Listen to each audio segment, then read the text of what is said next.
I am just back from a super intense block of racing. I'm very tired. I've been to Kenya to migration directly to Apaninica, and nutrition was a big part of this race. That's exactly how I did it. So if you go into a challenge or you want to race, it's important to go in with an idea how long you're gonna ride. What I do is always I look to the results from last year, so I know more or less what to expect, how long it's gonna be. And then always I calculated also like 10 or 50% extra in case you lose a gel or you have a flat tire, you go on the wrong way, or takes a little bit more longer than expected, or you just don't have the leg. So let's take the base rule of 100 grams of carbs. Carbs keeps your body going. You burn carbs, so you get energy. So if you don't burn carbs, you don't have energy and your bike don't move. So 100 grams of carbs each hour. So for example, you're gonna go 5 hours, you think, go for 500 grams of carbs. So there's two ways to get them in, by your drinks or by solid food. If you go for drinks, the base rule for me would say take 1 bottle each hour, and then also eat something with that bottle. I would recommend eat something that you already tasted before, that you know that you like, that you know that your stomach can handle. So if you are always go training and you have sultanas or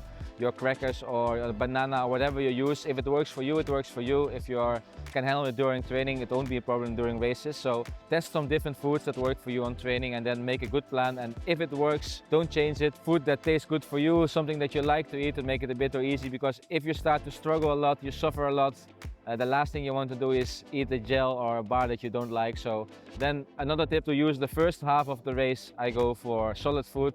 So bars, gummies, banana sandwiches. And then the second part of the race, I will go over to faster sugars from gels, and maybe some gels with caffeine towards the end to just have that extra bit in the end. Another tip I have for you is, if it's very hot, go to taste in your bottles for drinks for mint, lemon. They taste a little bit fresh and it's more easy to drink. And then the third tip is subscribe, love me, do everything.